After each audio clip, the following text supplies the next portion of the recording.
literally the show is for everyone, but it's called Girls Night Out, and it is it truly has something for everyone because we do all the comedy things. So I come out as a stand-up and sort of warm up the audience, I guess, or just, we open with some stand-up comedy, and I do that for a big chunk of time, and then I bring out the rest of the gals, and they do some improv, based on suggestions. Then we take a break, during which the audience, we throw it over to the audience. That we're told just before we go into the break that we're going to put the spotlight on the crowd, and we invite them to come up and fill out these very mini questionnaires that we will then put into a box and randomly choose from. And the second half is an improvised talk show where we bring one of these people who have filled out the forms up onto the stage. I interview them to get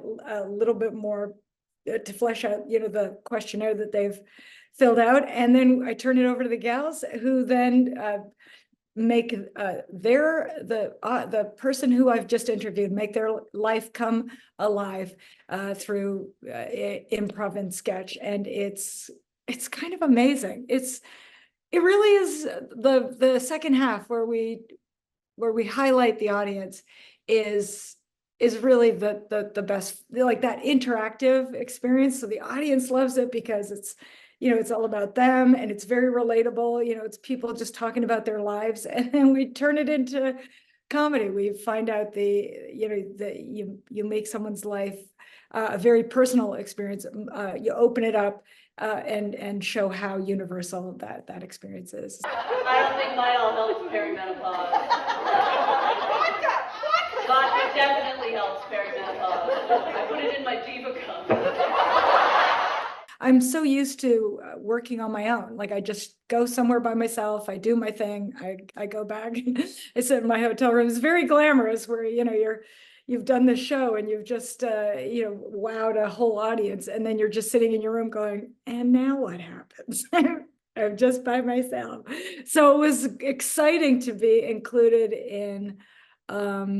into a group situation. So I also have a Second City background. So we're all Second City trained and alumna.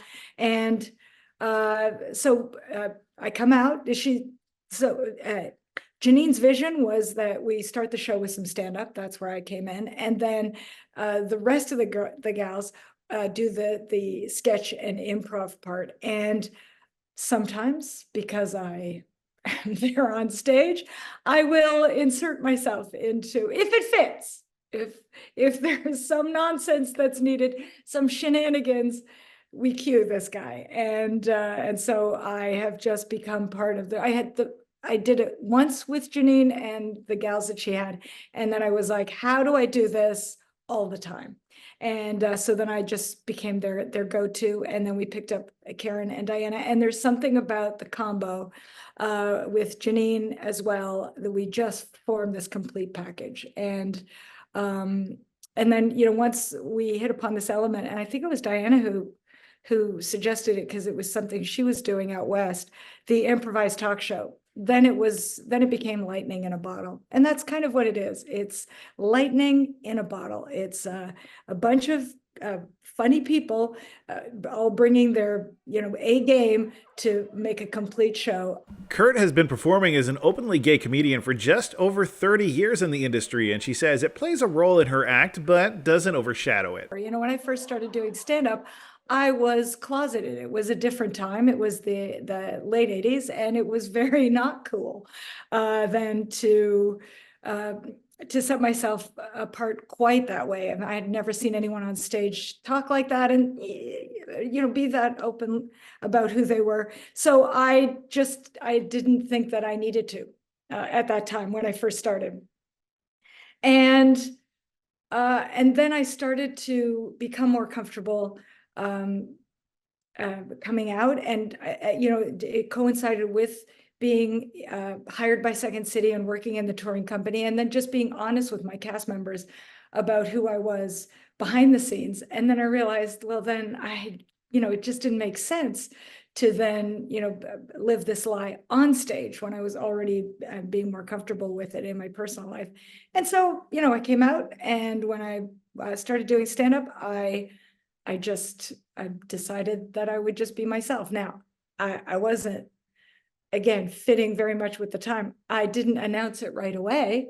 So I would warm up, I would start my act, and then halfway through, announce that I was gay, through a joke, not just, I'm going to stop the show and tell you that I'm a lesbian. No, it was this joke about, I had all this material about how unself-conscious we are as children, and it's the reason that our parents could dress us up in these outrageous outfits when we were kids, because we didn't think anything about them. And how my mother made me this crocheted pantsuit.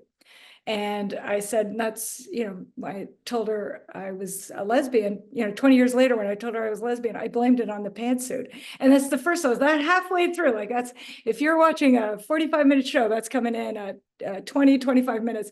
And, at that time, the audience would just be like, huh, I'm sorry, what was it? But they, I did it intentionally, because it meant that, well, for 20 minutes, you were with me. And now the only thing that's different is actually you. You're the only thing that's different. I'm the same. You're different. And so then I would go on from there. Of course, now, times being what they are, I don't have to, I don't have to hide it and reveal it halfway through. Girls Nite Out Improv, not just for girls, is running at the Algonquin Theatre on July 12th. You can get your tickets now through Huntsville Festival of the Arts.